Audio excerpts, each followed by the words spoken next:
Hello, আপনাদের সকলকে health infinity medical YouTube প্ল্যাটফর্মে স্বাগতম।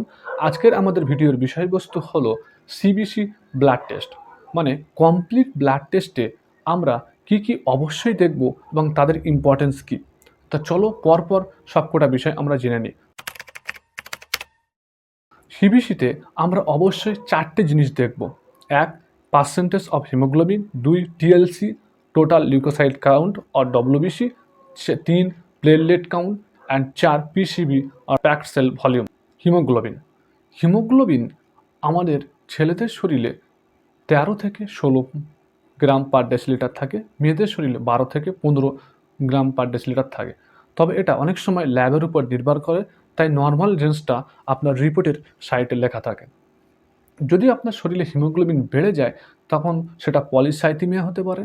যদি হিমোগ্লোবিন কমে যায় তখন সেটা অ্যানিমিয়া বা রক্ত স্বল্পতা হতে পারে। এবার রক্ত স্বল্পতা বিভিন্ন কারণে হতে পারে, যেমন chronic infection, CKD, CKI, blood loss, haemolysis. আবার অনেক সময় ম্যালেরিয়াতে হিমোগ্লোবিনের পরিমাণ অনেকটা কমে যায়। টিএলসি অর ডব্লিউবিসি কাউন্ট, এটা নর্মাল রেঞ্জ থাকে 4000 থেকে 11000। আমাদের শরীরে বিভিন্ন ভাইরাল ইনফেকশন এবং অনেক সময় টাইফয়েডের জন্য ডব্লিউবিসি কাউন্টটা অনেকটা কমে যেতে পারে। আর আমাদের শরীরে যখন ব্যাকটেরিয়াল ইনফেকশন হয় তার জন্য ডব্লিউবিসি কাউন্ট আর টিএলসি কাউন্টটা বেড়ে যেতে পারে। টিএলসির মধ্যে আবার আমরা 3টে জিনিস দেখব। 1 নম্বর লিম্ফোসাইট, 2 ইউসিনোফিল, 3 হলো নিউট্রোফিল। নিউট্রোফিল কাউন্ট সাধারণত কমে যায় ব্যাকটেরিয়াল ইনফেকশনে এবং বেড়ে যায় অ্যাকুট ইনফেকশনে। অ্যাকুট ইনফেকশন বলতে আমরা জানি অল্প সময়ের জন্য যে ইনফেকশনগুলো হয়েছে বা হচ্ছে।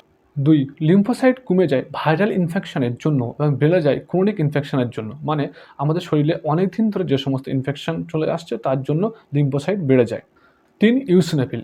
ইউসিনোফিল বেড়ে যায় বিভিন্ন প্যারাসাইট বা হেলমিন্থ ইনফেকশনের জন্য। ম্যালেরিয়াতে আমাদের এই ইউসিনোফিল বেড়ে যেতে পারে। এই টিএলসি বা ডব্লিউসি কাউন্ট থেকে আমরা বুঝতে পারি আমাদের শরীরের রোগ প্রতিরোধ ক্ষমতা ঠিক আছে কিনা। 3, প্লেটলেট। ডেঙ্গুর জন্য প্লেটলেট খুব ইম্পর্টেন্ট। ডেঙ্গুতে প্লেটলেটের পরিমাণ অনেকটা কমে যায়। এছাড়াও প্লেটলেটের মাধ্যমে আমরা জানতে পারি আমাদের শরীরে ক্লোটিং ফ্যাক্টরগুলো ঠিকঠাক আছে কিনা। কারণ ক্লোটিং ফ্যাক্টর মানে হলো আমাদের শরীরে কোনো জায়গায় কেটে গেলে সেটা যখন জমাট বাঁধে তখন এই প্লেটলেটের সাহায্য লাগে এবং বিভিন্ন ক্লোটিং ফ্যাক্টর লাগে। তা প্লেটলেট কাউন্ট থেকে আমরা সেটা আন্দাজ করতে পারি বা বুঝতে পারি। 4, পিসিবি প্যাকড সেল ভলিউম।